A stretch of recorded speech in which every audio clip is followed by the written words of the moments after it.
Goeiemôre. Ons het heerlik gesels oor Sodom en Gomorra en oor die tipe mens wat Abraham was en wat Lot was en wat Lot se vrou was. En ek dink ons het nogal heel wat geleer uit hierdie geskiedkundige manne se lewens. And we continue today, session 37, Genesis 19, verse 29 to 38. So Genesis 19, verse 29. And it came to pass when Yahweh destroyed the cities of the plain, that's now Sodom and Gomorrah, that Yahweh overthrew the cities in which Lot dwelt. It says that Yahweh remembered Abraham, and he sent out Lot out of the cities. Remember, he went to Zoar, that small little town. But because Yahweh remembered Abraham, I think it had more to do with Abraham than it had to do with Lot. And Yahweh remembered Abraham. He did a favor for Abraham because Yahweh knew that Abraham loved his nephew Lot. So before he destroyed Zoar and the rest of the cities, he let Lot come out of Zoar as well. So Genesis 19 verse 30, and Lot went up out of Zoar, and he dwelt in the mountain, and his two daughters with him. For he feared to dwell in Zoar, and he dwelt in a cave, he and his two daughters. So it seems to me when we read this that that Yahweh overthrew the rest of the cities, which includes Zoar. It doesn't say that he destroyed them in the same way that he destroyed Sodom and Gomorrah. So we're not 100% sure what happened to them. But basically something was going on there because Lot decided to rather get out of there. But also Yahweh said in verse 29 that he sent Lot out of those cities. So there was probably some kind of judgment falling on them as well. Verse 31. Well, basically from verse 31 to verse 36 is the story where these two daughters now basically knew after they saw the destruction of Sodom and Gomorrah. They went with their father to Zoar. And then I think, although maybe they were not hit with fire and brimstone, there was also some kind of judgment on these cities. And I think they were destroyed as well. Because these two young women basically said to each other that there's no men left to be husbands to us. And we are not going to have children. So then they decided to... Yeah, it's a difficult story, but they decided to make their father drunk, and they basically had to lie with him so that they could get pregnant and have children.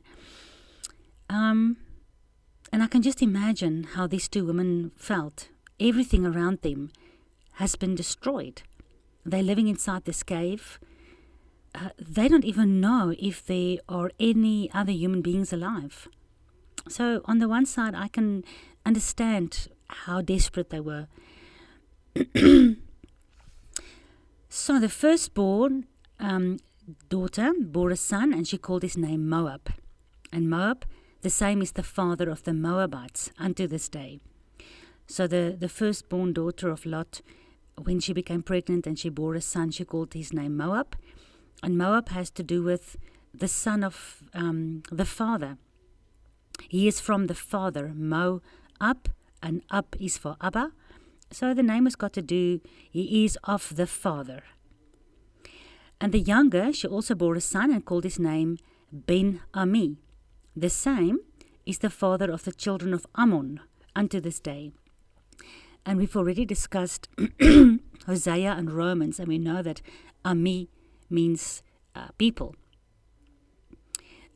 Like Yahweh said, in the book of Isaiah, they will no longer be called my people, Lo Ami. But in the last days, those that were called Lo Ami, their name will change and they will be called Ami, sons of the living God. So the second daughter's son was called Ben-Ami, son of the people. And out of them came the Ammonites. And we know the Moabites and the Ammonites up to this day are the descendants of Lot, but also the enemies of Israel. Difficult to understand because Lot and Abraham was family. And you would suppose that the descendants of Lot and the descendants of Abraham would be family, but we see that doesn't happen. Even like the people that's called Edom comes from Esau. And we know that, well, there wasn't a lot of love between Esau and Jacob. But we see it all over the Bible, where between brothers and the descendants of brothers, there can be so much hatred against each other. Okay, let's jump to Genesis 20. And Abram journeyed from there towards the south country and dwelt between Kadesh and Sher and sojourned to Gerar. And Abram said to Sarah his wife, She's my sister. And Abimelech, king of Gerar, sent and took Sarah. So this is, for me, it's good and bad. On the good side of these stories and these happenings in Abram's life, we can see that Abram was just a human being. And Abram was scared that Abimelech, the king of Gerar, would kill him to take his wife, because Sarah, he was absolutely beautiful. And it's so amazing on that subject of a beautiful bride. Both Isaac and Abraham, and we, of course, later on Jacob as well, they all had really, really beautiful women. I mean, think like this. You and your wife go into Johannesburg. Why would you be scared that the king of Johannesburg would kill you for your wife? She must be more beautiful than all the women in Johannesburg. And I think this is what happened. Sarah was so beautiful. She was more beautiful than any of the women in that country. And that's why Abraham knew beforehand. Maybe he had experience. Wherever he went, Sarah was noticed. And also that makes me think that some people in the Messianic movement do believe that the tradition of covering your face is biblical, as we see the Muslims do today. They also have Abraham as their father. But I don't think this is what the Hebrew people did. The Hebrew women didn't cover their faces. Because why? How else would the king of Gerar be able to see her face and know that she's beautiful? But yeah, from the Muslim side, they force their women to cover their face. And I think that's purely because of jealousy in the Muslim nations. Once the woman is married, she can no longer be seen by any other man. But nevertheless, in this instance, we see that it's good. On the one side, that we can see that Abram was very scared of the king of Gerar, although Yahweh promised him over and over again, I will give this land to you and to your descendants. And we know already that Sarah was promised a son. So if God promised Abram a son through Sarah and not through Hagar, obviously he must know that both him and Sarah must survive to produce a son. So he should have just trusted God, that wherever he goes, that Yahweh will protect both him and Sarah. But yet he made his own plans, the same as what we saw happened with Hagar. And that's always the plans of the flesh. He didn't, well, I think he did trust God and he loved God, but he didn't maybe trust him enough, because he was scared that his life would be taken on account of Sarah. So that's the good side of it. The good side is that we can see that Abraham was just a normal human being. Because when we tell ourselves that we need to follow in the footsteps of Abraham, sometimes we think that, these guys were absolute little angels. They didn't do anything wrong, and they were so amazing and they were so perfect. But it's not. Even if you look at the life of Joseph and of David, these guys are our heroes in the Bible. But they were just human, and they also had their weaknesses. But I love what happens next. But God came to Abimelech in a dream by night and said to him, Behold, you art but a dead man, for the woman which you have taken, for she is another man's wife. So as we saw that Sarah, and later on in Isaac's life, Rebecca, and then later on in Jacob's life, Rachel, they were all of them absolutely beautiful women. And we know that these women are also symbolic of the bride, the church, the ecclesia, the kahal.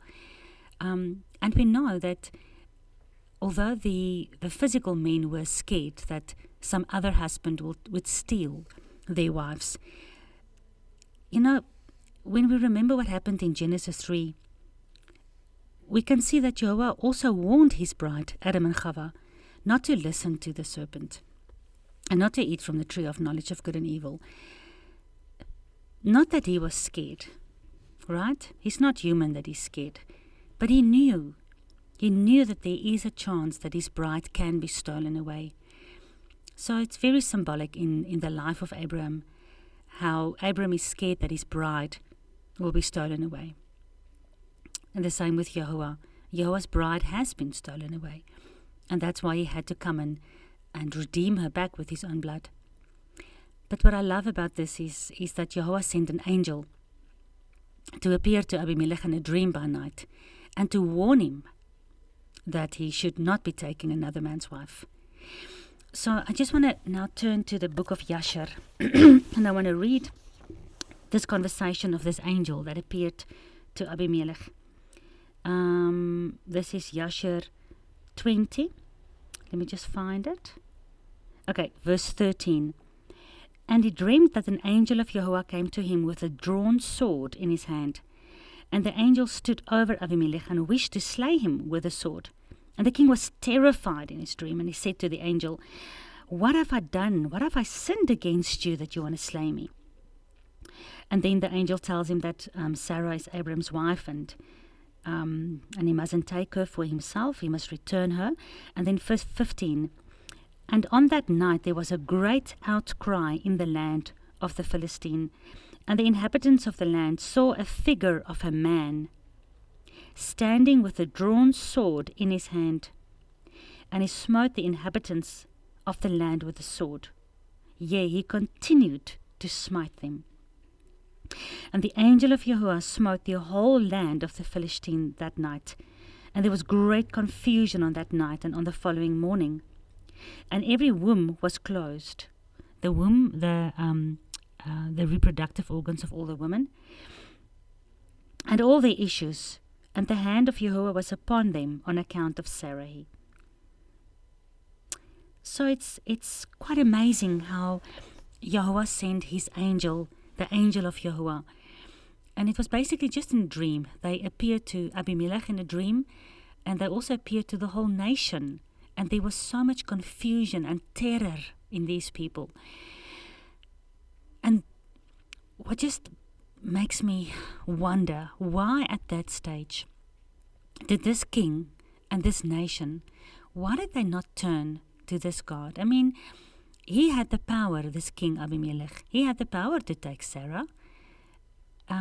He was a powerful king.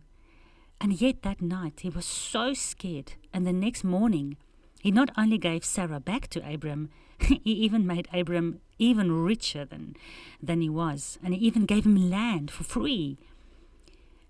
And that all because an angel of God, the God of Abraham, appeared to him and to the whole land. And it scared the living daylights out of the people. Why did they not turn to this God? I just don't understand that. Okay, let's continue reading. Verse 4, Genesis 20, verse 4. But Abimelech had not come near Sarah, and he said, Master, will you slay also a righteous nation? So although everything is not written up for us in Genesis, we see in the book of Yashar why he's asking the question about the nation, because the nation also had the same dream. Said he not unto me, she is my sister? And she even herself said, he is my brother. In the integrity of my heart and innocency of my hands have I done this. So we can understand Abimelech, he didn't steal Abraham's wife. He really thought that, she was just his sister. But still, God intervened in such an amazing way, warning this king to keep his hands off the bride. And see this in the prophetic.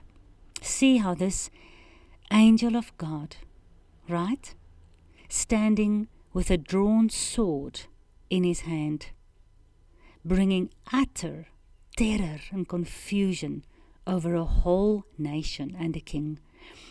And we see prophetically our Messiah, the angel of Yahweh, with his drawn sword in his hand, and he will destroy anybody that wants to steal his bride. I love this story. And Yahweh said unto him in a dream, Yeah, I know that you did this in the integrity of your heart, and I also withheld you from sinning against me. Therefore I caused you not to touch her. Now therefore restore the man his wife, for he is a prophet, and he shall pray for you, and you shall live. And if you restore her not, know that you shall surely die, you and all that are yours. Therefore Abimelech rose early in the morning, and called all his servants, and told all of these things in their ears. And the men were so afraid. Just amazing. This is a huge, powerful nation, and a huge, powerful king. And in the morning when he woke, he could have said, it was just a dream. But this dream was very real. And luckily for him, he didn't make it off as just a dream. The next morning, he called his servants.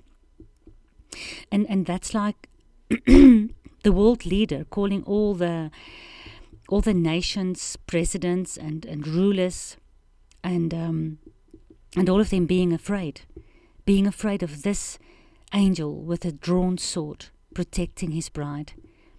And I'm hoping and I believe that in the last days, this is what will happen. When this world's anti-Messiah, when the false bridegroom, when the false God, the false Messiah, is trying to steal the bride away, and the Bible does say that the whole world will wander after him, but only those that keep the commandments and the witness of Yeshua, and that circumcised by heart and by flesh, and that keeps kosher, and that keeps a holy lifestyle, that keeps themselves separate from all the nations, that stands out as Hebrews who came out and have conquered and have overcome and have endured to the end. They will be the precious bride of this bridegroom.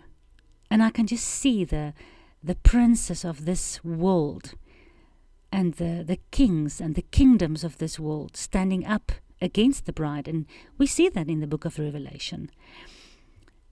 And how, although the bride is small, and there's only a few of us in the ark, remember Noah in the ark, and yet the whole world will stand up and be scared.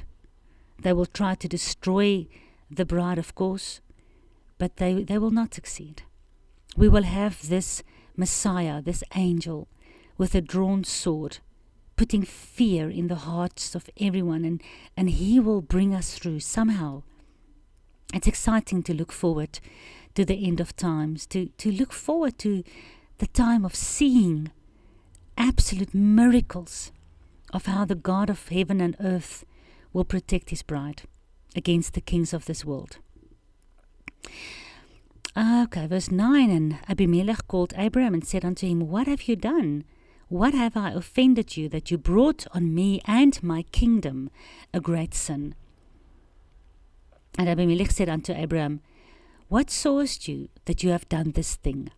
And Abraham said, Because I thought, surely the fear of Yahuwah is not in this place. And therefore I thought that you would kill me for my wife's sake. So this is Abraham's excuse. He knew that this people didn't know Yahuwah, and therefore they had no moral law, and therefore they would just kill him. But I feel on the other side that with all the promises that Yahuwah made to Abraham, he should have known that he and Sarah can go anywhere. And there's no way that they would not survive. Yahuwah would always protect them.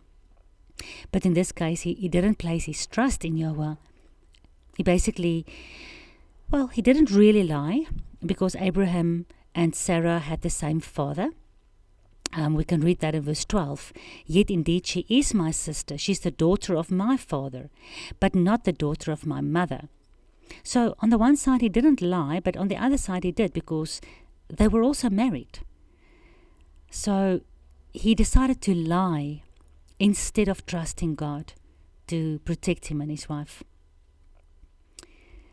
Then verse 11, and Abimelech took sheep and oxen and men servants and women servants and gave them unto Abram, and restored him Sarah his wife. And Abimelech said, Behold, my land is before you. Dwell where it pleases you. And unto Sarah he said, Behold, I have given your brother. And he doesn't say husband, he says brother. I don't understand why. Because now he knows that this brother of hers is indeed her husband. But yeah, he chooses to say brother. I've given your brother 1,000 pieces of silver. And that's a lot. He made Abraham an absolute millionaire. Behold, he is to you a covering of the eyes, unto all that are with you and with all others. And thus she was reproved. So yeah, this pagan king made Abram quite rich. He gave him a lot of gifts. But he also reproved Sarah. Because I don't think Sarah trusted God as much as Abram did. And I think she was always a huge influence on him, like with what happened to Hagar. And she also had to learn to trust Jehovah. She didn't trust him when the angel promised them that she was going to get pregnant and have a child. She laughed, and then she lied about laughing. And she also didn't trust him when she didn't get pregnant after some time, and she gave Hagar as a second wife. And here she also didn't trust Yahweh, and she said that Abram was a brother. So here this man, this pagan king, is reproving her and telling her that, you know what, your husband is the covering of your eyes. And also all them that are with you.